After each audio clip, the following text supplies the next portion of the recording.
Saudara-saudari yang terkasih dalam Tuhan, semoga Tuhan memberi kita semua damai. Jumpa lagi bersama kami dalam program Renung bersama saya, Saudara Guido Ganggus OFM. Pada kesempatan ini, kita akan secara bersama merenungkan teks kitab suci yang diambil dari hari Minggu biasa yang ke-30. Mari kita membuka renungan kita pada kesempatan ini dengan doa. Dalam nama Bapa dan Putra dan Roh Kudus. Amin. Allah Bapa, sumber kebahagiaan sejati, bukalah mata hati kami untuk melihat karya-Mu yang agung dalam hidup kami sehari-hari.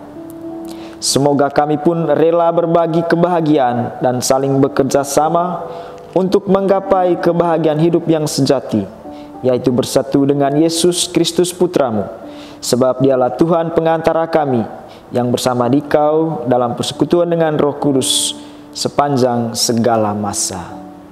Amin.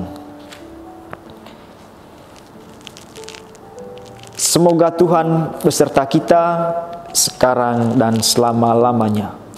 Inilah Injil Tuhan kita Yesus Kristus menurut Markus. Dimuliakanlah Tuhan. Pada suatu hari, Yesus dan murid-muridnya tiba di Yeriko. Ketika Yesus keluar dari kota itu bersama murid-muridnya dan orang banyak yang berbondong-bondong, duduklah di pinggir jalan seorang pengemis yang buta bernama Bartimeus, anak Timeus. Ketika didengarnya bahwa yang lewat itu Yesus dari Nazaret, mulailah ia berseru, "Yesus, anak Daud, kasihanilah aku." Banyak orang menegurnya supaya ia diam. Namun semakin keras ia berseru, "Anak Daud, kasihanilah aku." Maka Yesus berhenti dan berkata, "Panggillah dia."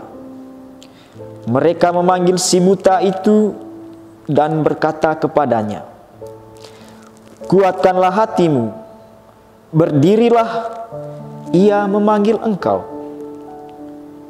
Orang buta itu lalu menanggalkan jubahnya. Ia segera berdiri dan pergi mendapatkan Yesus. Yesus bertanya kepadanya, "Apa yang kau kehendaki ku perbuat bagimu?" Jawab orang buta itu, "Rabuni, semoga aku dapat melihat." Yesus lalu berkata kepadanya, "Pergilah, imanmu telah menyelamatkan engkau." Pada saat itu juga melihatlah ia. Lalu ia mengikuti Yesus dalam perjalanannya. Demikianlah sabda Tuhan, terpujilah Kristus. Saudara-saudari yang terkasih dalam Tuhan, bacaan dari Injil Markus yang telah diperdengarkan kepada kita begitu menarik untuk kita renungkan, untuk kita dalami bersama, sekaligus kita jadikan acuan dalam kehidupan keberimanan kita. Kisah dalam bacaan tadi menampilkan tokoh bernama Bartimeus, anak Timeus yang buta, yang mendapatkan kesembuhan dari Yesus Kristus.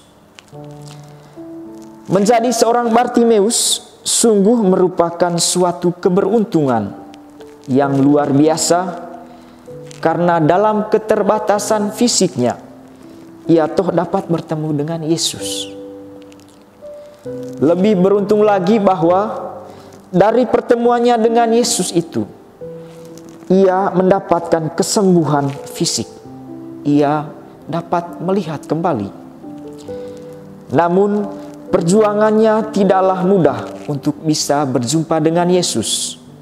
Karena pada waktu itu banyak orang juga berbondong-bondong, berdesak-desakan datang ingin menjumpai Yesus.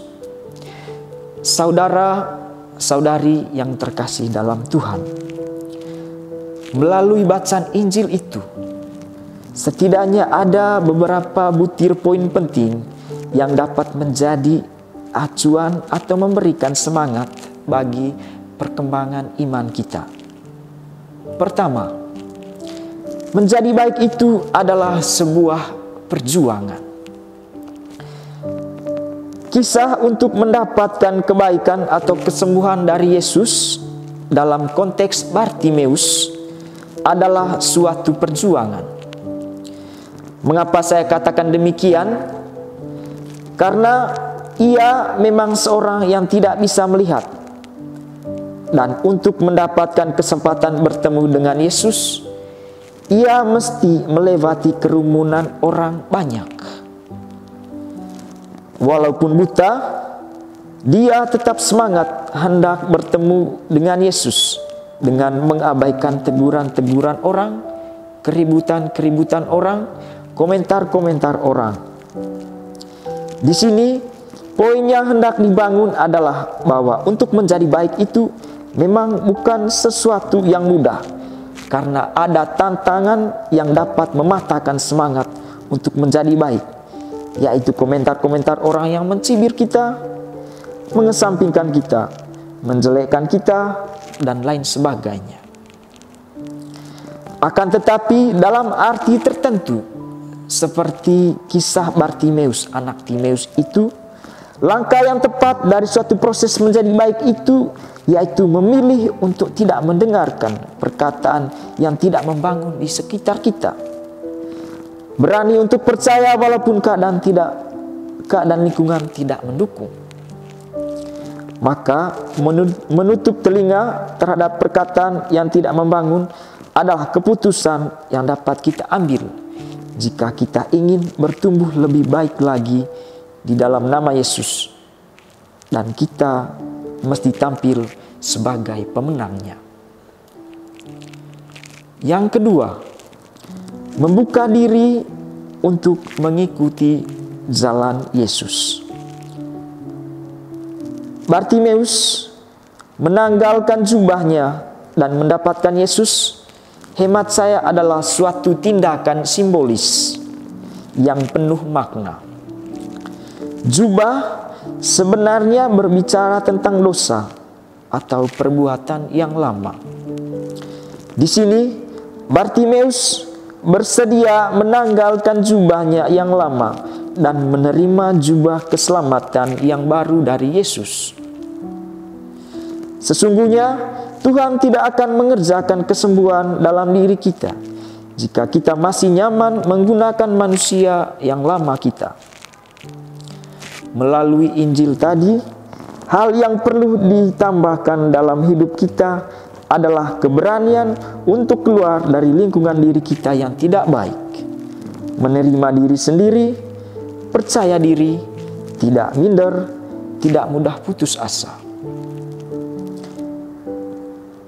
Keterbukaan diri untuk rela dibaharui oleh Yesus adalah wujud dari iman yang sejati dan bukti dari keinginan untuk selamat dalam nama Yesus. Yang ketiga, iman itu menyelamatkan kita. Secara sepintas dari kisah Bartimeus, kita melihat secara langsung bahwa Bartimeus memang mengalami kesembuhan secara fisik. Ia dapat melihat lagi. Tetapi kalau kita merenungkan lebih mendalam, rupanya ada sesuatu yang mesti kita lihat di sana, yaitu iman atau kepercayaan yang sungguh yang dibangun dari diri Bartimeus telah menyelamatkan dia. Ia dibawa bersama Yesus untuk selamat. Saudara-saudari yang terkasih dalam Tuhan, Dari kisah Bartimeus, setidaknya beberapa poin di atas menjadi pokok permenungan kita bersama di minggu yang ke-33, khususnya minggu misi ini. Sejalan dengan kisah Bartimeus, melalui tema Hari Minggu Misi Sedunia tahun ini yang ke-95, yaitu kami tidak mungkin untuk tidak berkata-kata tentang apa yang telah kami lihat dan kami dengar. Kita juga diajak untuk selain sudah mengalami kesembuhan seperti Bartimeus, kita perlu membawa kepada orang lain apa yang sudah terjadi itu. Kita adalah gereja yang pada hakikatnya adalah misioner. Kita bermisi dengan baik, juga mengandaikan bahwa kita sudah lebih dahulu mengalami daya kekuatan kasih Allah dan menyadari kasih-Nya dalam hidup pribadi dan dalam hidup komunitas kita. Maka kita tidak bisa tidak mewartakan dan berbagi apa yang telah kita lihat dan telah kita dengar. Bartimeus sudah mengalami hal itu, dan melalui Bartimeus, kesempatan selanjutnya adalah bagi kita untuk bermisi mewartakan kebaikan Allah itu. Akhirnya, marilah kita bermisi mewartakan sukacita dan harapan bagi mereka yang membutuhkan. Semoga Tuhan memberkati kita. Mari kita berdoa. Ya Allah, Engkau senantiasa mendengarkan orang yang berseru kepadamu dengan penuh iman dan kerendahan hati. Jauhkanlah kami dari sikap sombong yang justru membuat kami tidak terbuka akan rahmat-Mu. Tetapi ajarlah kami kerendahan hati untuk mengakui kelemahan kami dan mengandalkan diri padamu. Dengan perantaraan Yesus Kristus Putra-Mu Tuhan kami, yang bersama dengan Dikau dalam persekutuan dengan Roh Kudus, Allah sepanjang segala masa. Amin. Dalam nama Bapa dan Putra dan Roh Kudus. Amin.